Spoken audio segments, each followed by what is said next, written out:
भगवान शंकर के भक्तों को जय जय शंकर। श्रावण महीने में भगवान शिव की कथाओं के लिए शिव पुराण में वर्णित कथाओं को सुनाते हुए, शिव पुराण की महिमा बहुत बड़ी है, इसका वर्णन कितना भी किया जाए कम ही है। इसीलिए हम सभी को शिव पुराण की कथाएं सुननी चाहिए, पढ़ने चाहिए। मित्रों, हम सभी के पास समय का अभाव है, इसी कारण से हम आपके लिए भगवान शंकर की कथाएं लेकर प्रस्तुत हुए। भगवान शिव की कथाओं में व्यास जी, सूत जी और ऋषियों मुनियों का संवाद है। प्रारंभ में प्रयागराज में ऋषियों मुनियों द्वारा जो यज्ञ किया गया, वहाँ पर सूत जी पहुँचते हैं और सूत जी के पहुँचने पर सभी ऋषि मुनि उनका स्वागत सत्कार करते हैं। उनसे कलयुग के जो पापाचारी लोग हैं, जिन्होंने वर्णाश्रम धर्म को त्याग दिया है, उनके कल्याण के बारे में पूछते हैं। तो सूत जी कहते हैं कि श्रवण, कीर्तन और मनन ही मुक्ति का उपाय है।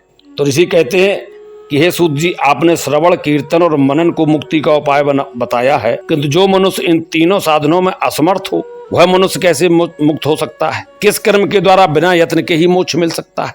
सूत जी कहने लगे, हे सौनक जी, श्रवण, कीर्तन और मनन जैसे साधनों को करना प्रत्येक के लिए सुगम नहीं है। इसके लिए योग्य गुरु और आचार्य चाहिए। गुरु मुख से सुनी हुई वाणी मन की शंकाओं को दग्ध कर देती है। गुरु मुख से सुने हुए शिव तत्व द्वारा शिव के स्वरूप, रूप के दर्शन और गुणानुवाद में रसानुभूत होती है, तभी भक्त कीर्तन कर पाता है। इसलिए पहली भक्ति है श्रवण, श्रवणम कीर्तनम, तब कीर्तन कर पाता है।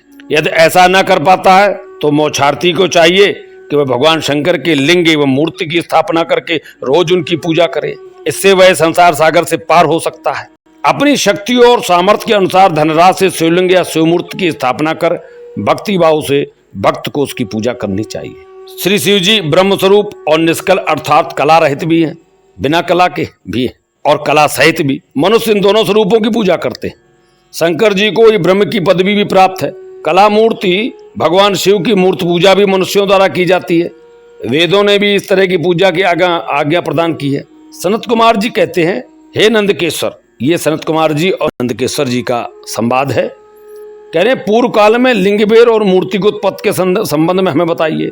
नंदकेश्वर कहते हैं, मुनीश्वर, प्राचीन काल में एक बार ब्रह्मा और विष्णु के मध्य युद्ध हुआ था और उनके बीच में स्तंभ रूप में शिव जी प्रकट हो गए थे। इसी दिन से महादेव जी का लिंग के साथ साथ मूर्ति का पूजन भी जगत में प्रचलित हो गया। अन्य देवताओं की साकार अर्थात मूर्ति पूजा होती है, जो कि अभीष्ट फल प्रदान करने वाली थी, परंतु शिव जी के लिंग और मूर्ति दोनों ही रूप पूजनीय है। नंदकेश्वर बोले, ऋषियों, पूर्व काल में श्री विष्णु अपनी पत्नी श्री लक्ष्मी जी के साथ से सैया पर एक बार शयन कर रहे थे। तब एक बार ब्रह्मा जी वहां पहुंचे और विष्णु जी को पुत्र कहकर पुकारने लगे। ब्रह्मा जी कहने लगे, पुत्र उठो, मैं तुम्हारा ईश्वर हूं, तुम्हारे सामने खड़ा हूं।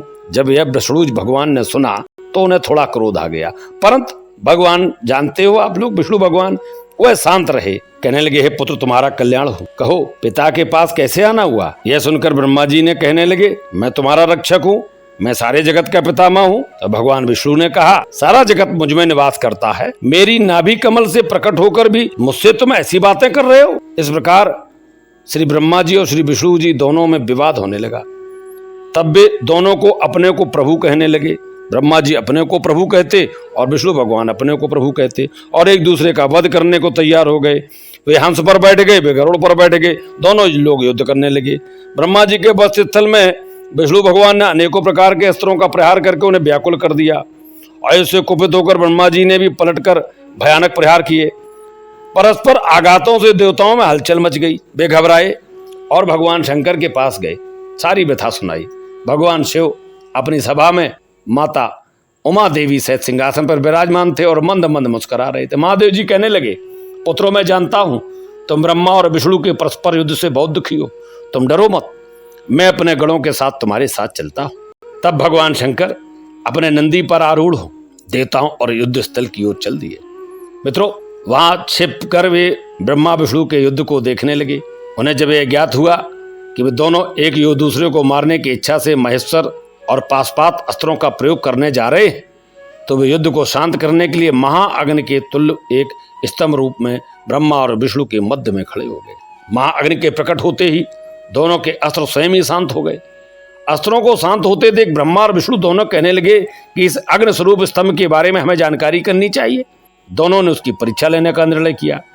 भगवान विष्णु ने सूकर का रूप धारण किया और उसको देखने के लिए नीचे धरती में चल दिए। ब्रह्मा जी हंस का रूप धारण करके ऊपर की ओर चल दिए। पाताल में बहुत नीचे जाने पर भी विष्णु जी को स्तंभ का अंत नहीं मिला, अतः वे वापस आ गए। ब्रह्मा जी ने भी आकाश में जाकर केतकी का फूल देखा। वे उस फूल को लेकर विष्णु के पास गए।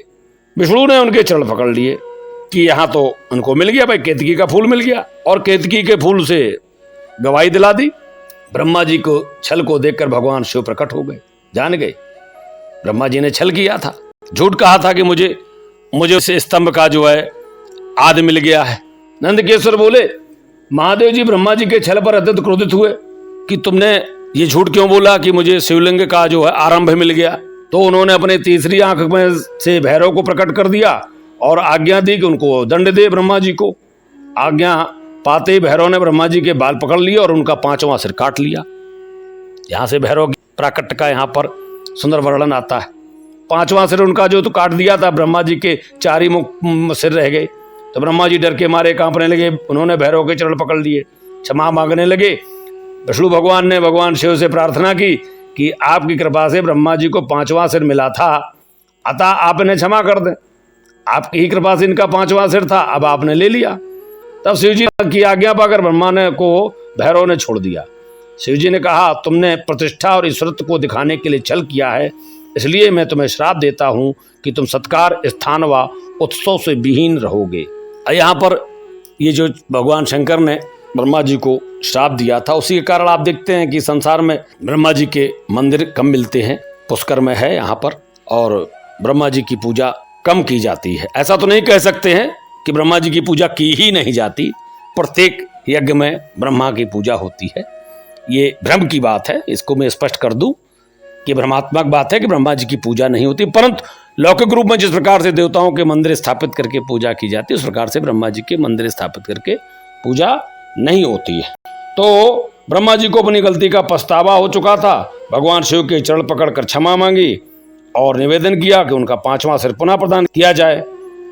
महादेव जी ने कहा, जगत की स्थिति को बिगड़ने से बचाने के लिए पापी को अवश्य दंड देना चाहिए ताकि लोक मर्यादा बनी रहे। मैं तुम्हें वरदान देता हूं, तुम गणों के आचार्य कहलाओगे और तुम्हारे बिना यज्ञ पूर्ण न होंगे। देखो, हमने कहा था कि यज्ञ में भगवान ब्रह्मा जी की पूजा होती है, उनके बिना यज्ञ पूर्ण नहीं होता।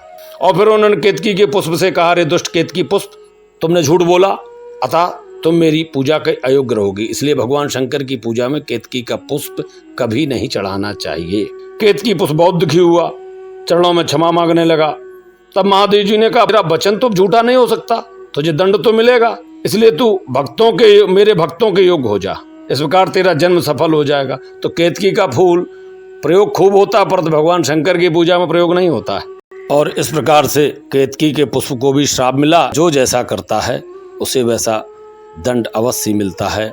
भगवान शंकर की इसी प्रसंग में एक श्लोक है, लिंगम परेच्छेद तुम धोग तस्य नारायणश्चो परलोकनाथा बभूव तुस्ता वपनो समर्थो यो अनाद कल्पेश्वरेव सोसो।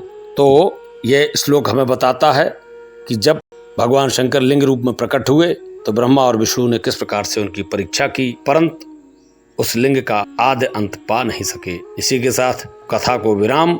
अगली कथा के लिए पुनः हम आपके पास आते हैं। प्रयास करूंगा कि प्रतिदिन कथा मिले। आप लोग चैनल को सब्सक्राइब करके रखें, सुंदर सुंदर कथाएं आपको प्राप्त होती रहेंगी। जय शिव शंकर।